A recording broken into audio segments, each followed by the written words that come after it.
नहीं था बात बोला था मैं था लगा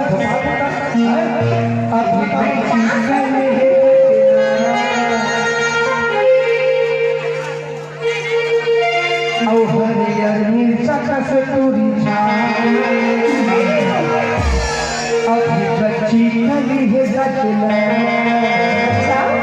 औ हरी चका से पूरी अमोर खाना कभुआ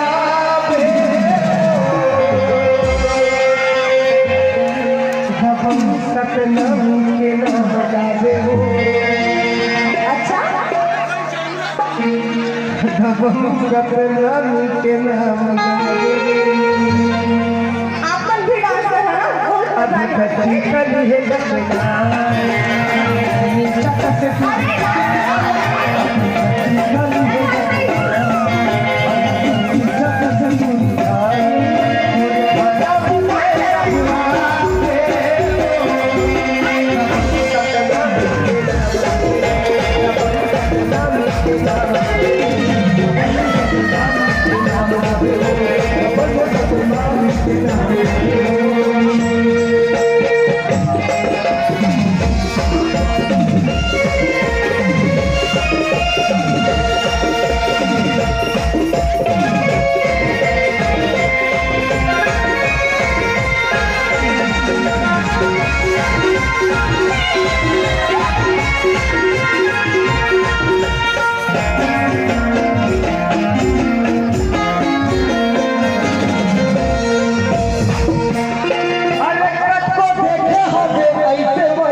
और कलाकारी में खुश होकर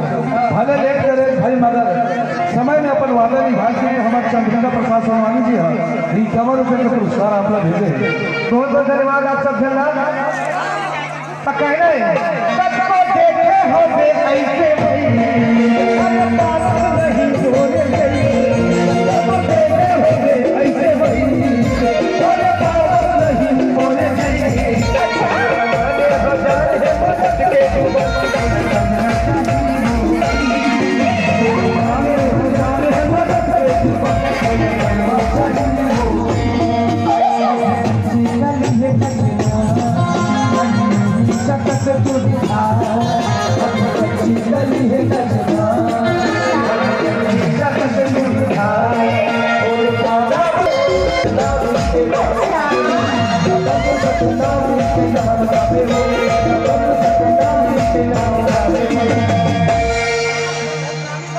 ससुरे जाए बड़ा